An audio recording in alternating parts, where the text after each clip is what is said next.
Bonsoir à toutes et à tous. Bienvenue à votre émission Société et Développement.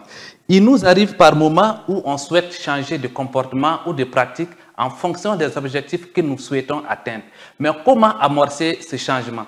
Il y a des étapes à suivre pour réussir et nous allons découvrir ces étapes avec Issa Demé, coach et formateur professionnel. Bonsoir coach. Oui, bonsoir. Une fois de plus, bienvenue sur notre plateau. Merci pour l'invitation. Alors, avant d'aborder les thèmes, j'aimerais savoir, comme vous recevez plusieurs personnes, qu'est-ce qui peut pousser une personne à vouloir changer de comportement ou d'habitude? Ok. Donc, il faudra dire déjà que, je commence par cette citation de Bachelard qui dit « Lorsque nous devenons adultes, si nos résultats ne nous satisfont pas, c'est qu'ils ne répondent pas à nos attentes à nos désirs les plus profonds. » Et il y a aussi Dr Joe Dispenza qui dit que lorsque nos intentions et nos désirs n'ont pas donné de résultats significatifs, c'est que nous avons émis un message incohérent dans le champ quantique. Donc, ça dit quoi? Une personne va opter de changer lorsque la personne se rend compte qu'elle n'a pas ce qu'elle veut. Si vous n'avez pas ce que vous voulez, peut-être c'est de changer de méthode, de changer d'habitude, de changer de croyance. C'est lié forcément à un blocage. Donc, la plupart du temps, c'est lorsque nous devenons adultes, nous passons le temps à chercher et nous n'arrivons pas à obtenir ce que nous voulons, que nous optons de changer. Et beaucoup optent de changer parce qu'ils n'ont pas ce qu'ils veulent. Alors, donc, comme on dit 87% des gens ne savent pas ce qu'ils veulent de leur vie. 87% des gens ne savent pas ce qu'ils veulent de leur vie. Et 87% de ces gens se retrouvent où? Dans les maquis, dans les boîtes de nuit, croyant qu'ils vont trouver la solution grâce à la masse. Parce qu'avec cette masse-là, au bord des plages, dans les maquis, dans les boîtes de nuit, ils se sentent protégés. Mais attention, ce sont ces 87% des gens-là qui ne savent pas ce qu'ils font dans leur vie. Donc, pour pouvoir trouver la solution, ils pensent que ça se trouve là-bas. Donc, lorsque vous commencez à prendre conscience que ce n'est pas dans ces lieux que vous allez avoir des solutions, que ce n'est pas en étant regroupés en masse que vous allez avoir des solutions, alors les gens optent de changer et viennent maintenant se faire consulter pour qu'on leur donne les méthodes et les astuces pour les amener à obtenir maintenant ce qu'ils veulent comme résultat dans leur vie. Ok, alors parlons des méthodes, des stratégies pour changer. Vous dites qu'à un certain moment, s'ils prennent conscience, ils décident de changer. Mais comment changer? Ok, pour changer, il y a des astuces. D'abord, il y a 5 astuces pour pouvoir changer. La première étape, c'est d'abord la prise de conscience. La deuxième étape, c'est la compréhension. La troisième étape, c'est notamment la dissociation. La quatrième étape, c'est la déclaration ou encore la programmation. Et la cinquième étape, c'est la foi en Dieu. Les 4 étapes ont été développées dans le livre T.F. Eker. Seulement que nous, dans notre recherche, nous avons ajouté une étape qui est la foi en Dieu. Qu'est-ce que la prise de conscience? Pour changer quelque chose en vous, il faut d'abord que vous preniez conscience que vous aviez un problème. Tant que vous ne prenez pas conscience que vous avez un problème, vous ne pouvez pas changer quelque chose en vous. C'est ça la prise de conscience. Donc la prise de conscience, c'est d'aller chercher à comprendre, d'aller chercher d'abord à voir que j'ai un problème lié à mes croyances, lié à mes craintes, lié à mes peurs, à mes habitudes, à mes attitudes. Vous allez prendre conscience qu'il y a forcément un problème lié à quelque chose. Deuxième étape, une fois que vous prenez conscience qu'il y a un problème, passez alors à la deuxième étape qui est l'étape de la compréhension. On dit, il y a une citation qui dit qu'il ne savait pas que c'était impossible et il l'a réalisé. Donc, il y a un qui dit que ce n'est pas ce que nous ignorons qui constitue le problème, mais c'est les fausses croyances que nous avons sur ce que nous savons qui constitue le problème. Donc, dès lors qu'on prend conscience qu'il y a un problème, on va alors chercher à comprendre ce problème-là. À comprendre ces peurs-là sont liées à quoi? Ces craintes sont liées à quoi? Ces mauvaises habitudes, ce mauvais comportement, c'est lié à quoi exactement? Donc, une fois que nous allons comprendre, et ce qui est intéressant dans la phase de compréhension, est qu'à la fin, vous allez venir à la conclusion que ce problème, ce que vous voulez changer en vous là, n'est pas lié en vous et ne fait pas partie intégrante de vous, mais c'est tout simplement un dossier que les gens ont impliqué en vous. Et qui sont ces gens? C'est peut-être les parents, les amis, les enseignants, le gouvernement, les médias, ainsi de suite. Et les réseaux sociaux. WhatsApp contribue à programmer des milliers de personnes tous les jours, de même que Facebook et tous ces réseaux sociaux-là. Donc, vous allez voir que c'est lié forcément à un problème, que c'est ça qui fait que vous êtes dans cette situation. Donc, une fois que vous arrivez à prendre conscience, on passe maintenant à la phase de dissociation. La phase de dissociation, c'est la conséquence directe de la prise de conscience et de la compréhension. Une fois que vous arrivez à cette phase, vous allez alors, en fonction de qui vous êtes devenu aujourd'hui, et en fonction de celui dont vous voulez devenir demain, c'est-à-dire de vos ambitions, de votre rêve, vous allez essayer de voir, est-ce que je dois rester comme ça ou je dois changer? Donc, vous allez maintenant faire le choix de rester ou de changer. Donc, si vous faites le choix de changer, vous passez alors à la quatrième étape, qui est l'étape maintenant de la déclaration. Qu'est-ce que c'est qu'une déclaration? Une déclaration est une affirmation positive que l'on exprime à voix haute, mais avec conviction et qui donne un message positif également à notre subconscient. Et les déclarations, il y a une différence de déclaration et affirmation. Lorsqu'on affirme, on ne prend pas d'engagement.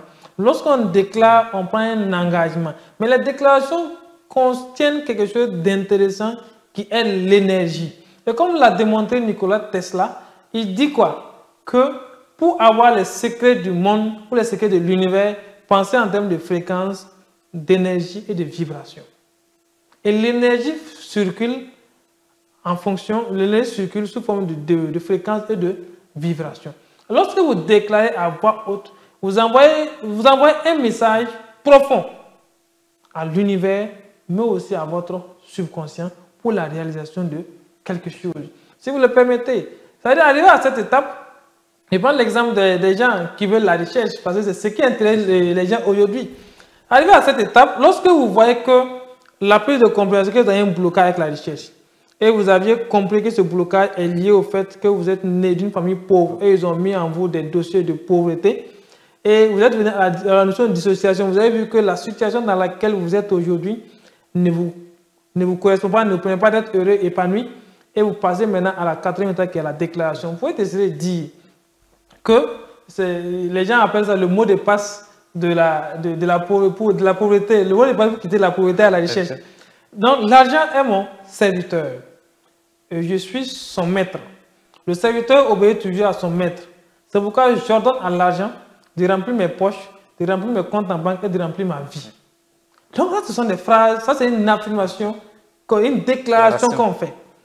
Est-ce que vous voyez? Oui. Donc, l'argent est mon serviteur. Je suis son maître. Le serviteur obéit toujours à son maître. C'est pourquoi j'ordonne à l'argent de remplir mes poches, de remplir mes comptes en banque et de remplir ma vie. Ça, c'est une affirmation positive. On peut alors dire encore quoi? J'aime l'argent.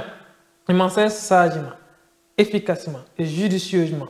Je m'en sers pour ma vie. Je m'en sers avec joie et il me devient multiplié de merveilleuses façons. J'aime l'argent. Je m'en sers sagement, efficacement et judicieusement. Je m'en sers pour la vie. Je m'en sers avec joie et il me devient multiplié de merveilleuses façons.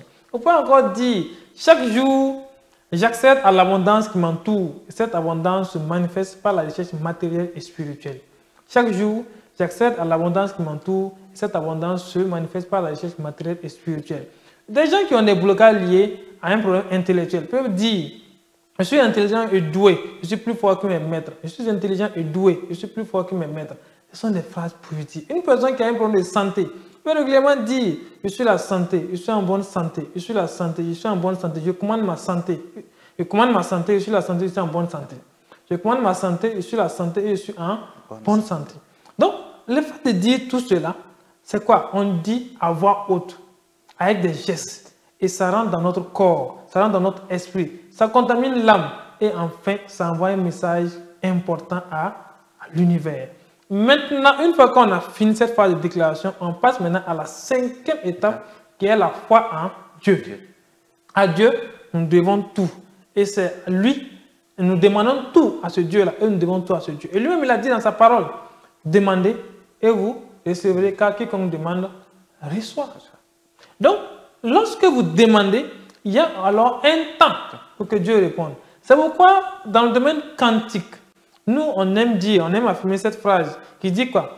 Ayez une intention claire de votre désir et laissez les détails de comment à l'imprévisibilité du champ quantique. Lorsque vous attendez à quelque chose, que cette chose soit à l'inattendu. Et enfin, on dit aux gens, ayant vu la fin, vous allez réunir les moyens pour atteindre cette fin. Tout ce qu'il vous faut, c'est la foi. Donc, arrivé à la 5e étape, alors, on commence à croire, à vivre. On vit la santé, on vit la recherche, on vit la prospérité, on vit la joie. En fait, vous commencez à vivre en croyant fermement que Dieu, le Créateur, va exécuter vos prières à travers les déclarations que vous dites. Donc, une fois que vous arrivez à être dans cette peau, rien ne peut vous empêcher encore d'être ce que vous voulez. Donc, arrivé à la foi de Dieu, à la 5e étape, vous avez fait les déclarations. Si vous avez fait les déclarations pour quitter la pauvreté, vous ne devez plus vous comporter encore comme une personne pauvre, mais maintenant comme une personne riche. Vous avez fait les déclarations pour quitter la maladie, vous ne devez plus vous comporter encore comme une personne malade, mais une personne en bonne santé. Vous avez fait les déclarations pour être intelligent. Vous ne devez plus encore vous comporter comme un cancre, vous devez commencer à vous comporter comme des intelligents.